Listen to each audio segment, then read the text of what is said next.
Ja, is die een mooie, stieve koelte. Winkers 4-5 uit de zuidoostelijke kant. En dat betekent dat het altijd op zijn Sletterman maar wel aardig is. Want die Sletterman maar is wat ondiep. En ja, dan haal je de eerste beiden in het klassement. Tony Brundle en Jelle Talsma. En die hebben zelfs wat moeite. Want dat zijn wat van die lichte skipjes. Die met eindelijk een reefje meer zetten.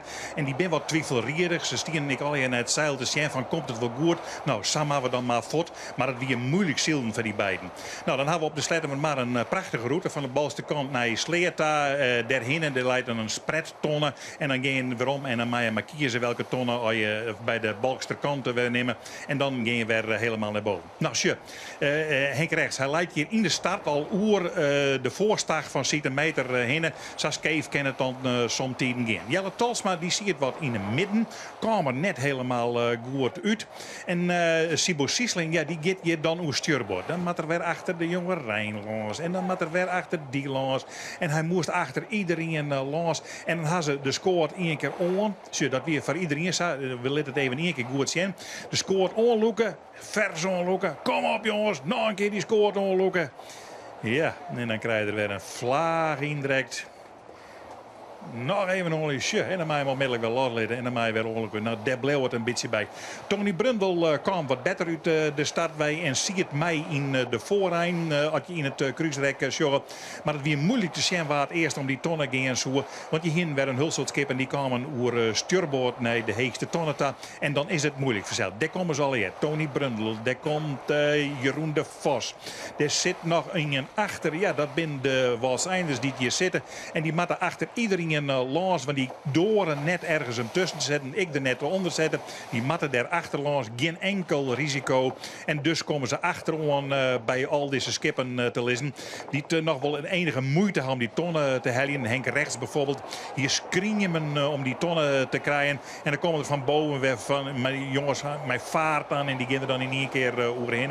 Komt ziet een meter daar. Maar dan binnen die jongens uit wat zijn. Daar alweer helemaal bovenhin Kees van der Kooi. En hij stoot alweer naar voren, want hij wil meer en meer. Nou ziet de meter hier het eerste volle lijst van de wien. Die kon absoluut net stand houden. En Savien er meer verzeld. Maar opvallend is ik hier dat Romke de Jong hier achteraan leidt en dat we die aanzien veel te joggen.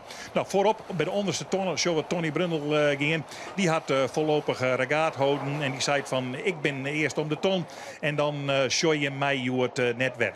Daarachteraan daar komt zeker Heerskop. Zeker Heerskop. Ja, zeker Heerskop koer de wien eigenlijk als een van de besten verschouwen. Hij kachelde mooi terug. Had je vorig hier ik won. Dat skip is blijkbaar makker van de Sletterman. En dan showen we nog even wat. Daar in de vierde aan de linkerkant van je schermke daar gebeurt wat. En Jeroen Teunissen die focust nou in. En daar gaat in één keer de meest van de Slettermer scootje van Walter de Vries. Alles en alles in één keer op boord. Meest is gewoon dikke van Brutsen. Misschien is de stag wil brutsen. En dat er het een en ander. En dus gelukkig geen persoonlijke ongelukken. Maar het weer nogal wat gemietig dat die meeste fotstoot winnen. Daar ben ik erg teleurgesteld naar de JM. Dus aas het nog wat meer oer. Maar die man die een mooie nieuwe shirts aan Joert. En dan breekt je meest al zonde toch. Nou, dan gaan we weer naar de bovenste tonnen. En show hem daar Henk Rechts varen. Die vat de tonnen voorbij. Die gaat naar de spreadtonnen. En die denkt dat er die hammer. Die gaat gewoon voort. Hij lijkt intussen op het eerste plak. Maar dat bloedt er net. Want hij maakt eigenlijk weer rond. En dus gaat Tony Brundle en Jeroen de Vos die tonnen dan. Maar Jeroen de Vos doet niks oors als dit seizoen al je ton aanvaren die er zien komt. Dat doet er nou ik weer. Dus die maakt ik weer een rondje meidje. Wilt je het rondje van Henk Rechts sjoggen. En dan krijgen we wat oren daarachter. Henk Rechts die begint weer wat naar voren te komen. Maar had ik weer moeite om tonnen te krijgen. En het komt alweer omdat ze op het stuurbord komen en dan eronder draaien. En dan leidt hij in bij de eerste zeker Heerskop. Hoe is het mogelijk? En die man, die matte, die scoort onsjaren en onsjaren en onsjaren. En hier is Kees van der Kooi. Die scoot ik naar voren. Die shot is even om hem heen. En dan denkt van, ik ken nog wel meer naar voren. Ik vind net dat die man die scoort zo hastig inkrijgen. Maar let het maar even zeggen. Uiteindelijk krijgen ze hem wel een keer door de wien. De jonge Rijn scoot mooi achterlangs. En die bloed ik voorin zitten. En hier zit ineens al Romke de Jong bij Gele Taren. Maar die komen ik naar voren. En dit is dan dan de jonge Rijn, die komt daar vlak achteraan. Maar hij gaat mooi voorop en we show hem, hij shot net eens om. Ja, hij mag al een beetje denken dat het net aan het omslaan is, maar meer is er dan net. En dan komen die Kees van der Kooi daar op het tredderplakje achterom.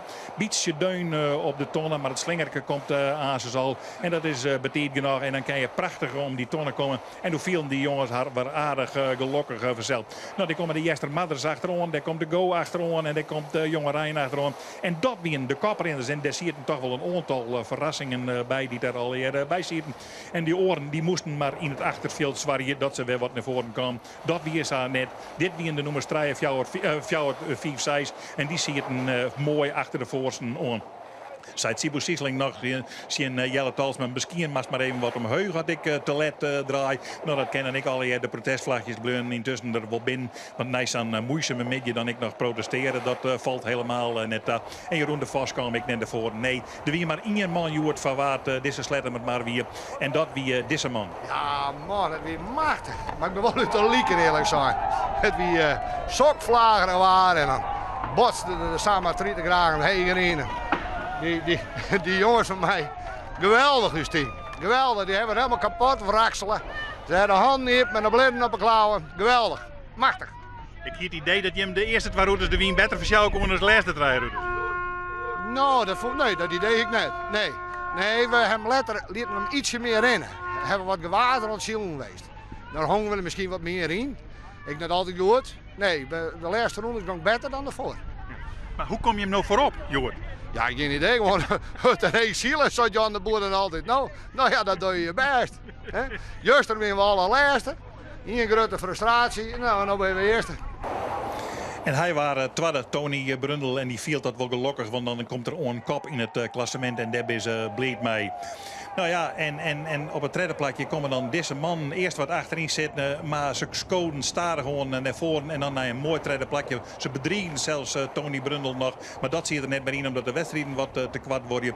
Maar Kees van der Kooi en zijn bemanning, die worden derde Joert insleed.